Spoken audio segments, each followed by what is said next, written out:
Halo semuanya. Setelah tadi kita bahas tempat bermainnya alias pasar modal, sekarang kita akan masuk ke materi yang gak kalah penting nih di corporate governance, yaitu tanggung jawab perusahaan atau corporate social responsibility. Biar lebih seru nih teman-teman dan gak ngebosenin kayak baca buku teks hukum yang tebal, kita akan bahas sudut pandang yang lebih rileks teman-teman. Pernah gak sih teman-teman mikir perusahaan itu didirikan untuk profit sebesar-besarnya? Terus kenapa sih mereka harus repot-repot bikin program tanam pohon, kasih beasiswa, atau ngebangun fasilitas umum di sekitar pabrik mereka? Apa nggak malah buang-buang anggaran? Di sini adalah konsep tanggung jawab perusahaan itu masuk. Di dalam tata kelola modern, perusahaan itu nggak bisa lagi egois. Ada salah satu teori dasar yang wajib teman-teman hafal di luar kepala. Namanya the triple bottom line jadi tanggung jawab perusahaan itu dibagi menjadi 3 pilar utama. Yang pertama yaitu profit. Nah, ini adalah tanggung jawab paling besar perusahaan atau paling dasar. Perusahaan harus tetap untung. Kalau nggak untung ya bakal bangkrut. Kalau bangkrut mereka nggak bisa bayar gaji karyawan, nggak bisa bayar pajak, nggak bisa, dan investor juga bakal kabur. Jadi nyari duit itu kewajiban utama, tapi caranya harus benar. Yang kedua ada sosial atau people. Nah, yang menarik, perusahaan beroperasi itu di lingkungan masyarakat. Mereka pakai tenaga kerja manusia.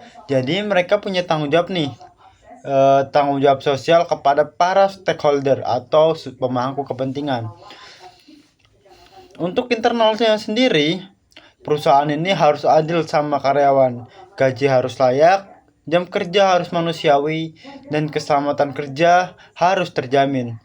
Enggak boleh ada diskriminasi atau politik kantor yang toksik sampai merusak mental karyawan. Yang kedua, untuk eksternalnya sendiri atau keluar, harus fokus terhadap warga sekitar. Jangan sampai pabrik sukses tapi warga lokalnya malah kelaparan atau keganggu oleh aktivitas perusahaan tersebut. Makanya ada program CSR, yaitu kayak bantuan sembako, posyandu, atau pelatihan kerja. Selanjutnya yaitu ada planet, yaitu lingkungan. Teman-teman nih udah pasti tahu kan isu climate change lagi angkat-angkatnya.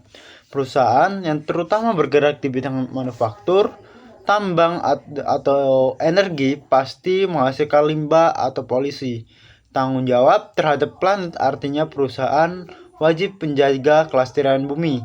Caranya yaitu kelola limbah dengan benar, biar nggak ngeracunin sungai, hemat energi, dan kalau bisa pakai energi terbarukan yang ramah lingkungan. Kenapa sih tata kelola perusahaan yang baik wajib menerapkan ini? Nah, kalau ada perusahaan yang cuma mikirin profit tapi abai sama people dan planet, siap-siap aja dapat karma instan di era digital ini. Di sini saya mempunyai kasus nyata, yaitu bayangin kalau ada perusahaan yang ketahuan buang limbah sembarangan atau mengeksploitasi karyawannya, begitu viral di Twitter atau TikTok, netizen itu bakal ngeboikot produknya. Akibatnya apa sih teman-teman?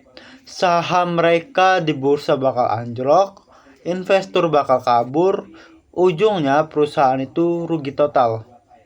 Jadi, di mata kuliah corporate governance, tanggung jawab perusahaan itu bukan lagi sekedar aksi sosial atau kedok pencitraan biar kelihatan baik, tapi ini adalah strategi bertahan hidup jangka panjang. Perusahaan yang bertanggung jawab bakal punya reputasi yang bagus, dicintai konsumen, dan otomatis bisnisnya bakal awet atau sustainable. Nah, gimana? Simple kan konsepnya.